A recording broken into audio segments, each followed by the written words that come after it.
Hey everybody, this is Joshua, the tendonitis expert. This is the first of 3 videos on facet joint syndrome. The first is, what is facet joint syndrome and how did you get it? The second is, why does it still hurt? Why doesn't it go away? And the third is, we start talking about what to do about it. So this is video number 1. So, facet joint syndrome, what is it?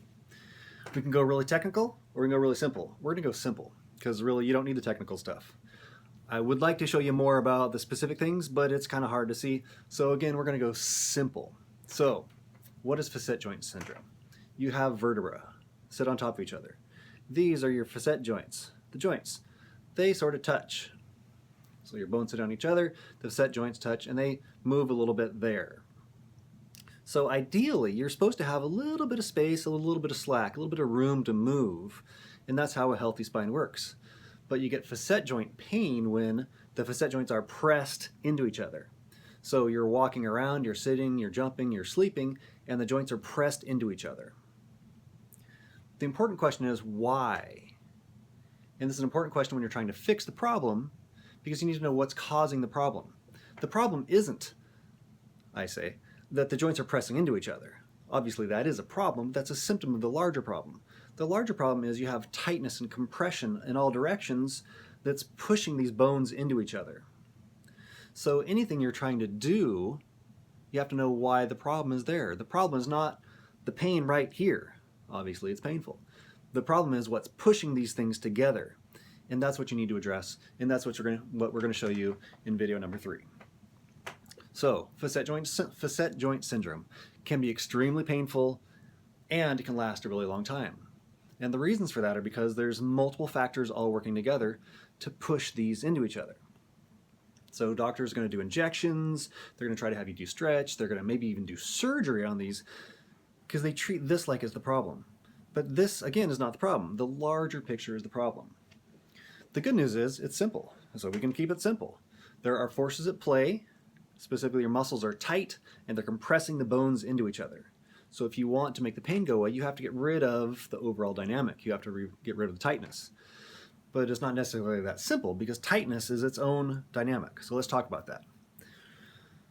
Just like the tendonitis dynamic, there's multiple factors, 3 primary factors. Same thing with facet joint syndrome. There's 3 primary factors causing the compression, causing the pain. First is muscle tightness, muscle and connective tissue. You have millions of muscle fibers, each is wrapped in connective tissue. Bundles are wrapped in connective tissue. The whole thing's wrapped in connective tissue. All that's wrapped in connective tissue, more layers and skin and such. Anyway, you have vertebra and lots of little structures all around. A lot of muscle, a lot of connective tissue, little things that don't have a lot of range. So it gets short, stuck, tight. On top of that, you have the big muscles of the back, and they're holding you all together and compressing down. So you have a lot of compressive muscle tightness, which just pushes your joint into each other, and as you know, it's painful. The second main factor is inflammation. Chicken or the egg, it doesn't really matter. These are pressing together, it hurts. That causes inflammation process. It also tells the brain there's a problem. And what does the brain do then? It tries to protect you, bless its heart, the only way it knows how, with more tightness to guard and protect, and it dials up the inflammation process so that you'll hurt. Because when you hurt, you're not going to keep doing that thing that caused you pain. Unfortunately, the brain is brilliant in some ways, but really stupid in others. This is one of those. It keeps things tight and painful to try to protect you. That very same mechanism is what keeps the pain in place and keeps you hurting.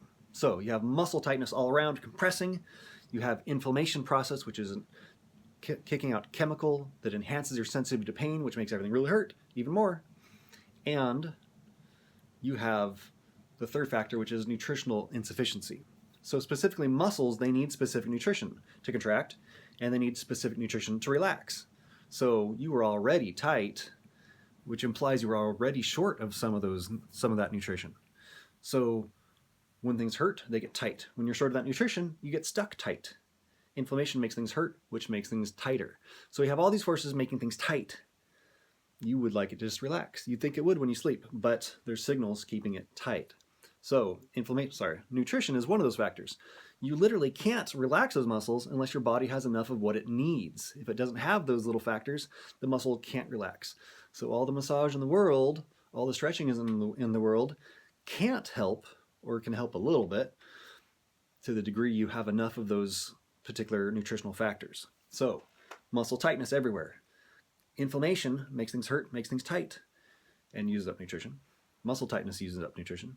And nutritional insufficiency. Those are the three main factors that keep facet joint syndrome in place. Here's your happy spine, here's your tight, compressed, unhappy spine, and it's all downhill from there. So this, again, is not the problem. And this is the important thing, almost maybe the most important factor to just understand conceptually, is that this is not the problem. And yet all the focus has gone here. Your PTs and your doctors, your chiropractors, etc., generally, for the most part, they focus here. I assert that if you want to get rid of your facet joint syndrome, then you have to deal with the bigger picture. So that's video 1. There's more, we go a little more in depth than that on the page that's linked to in this video. And we're going to go on to video number 2, which is, why does all that pain and tightness stay in place?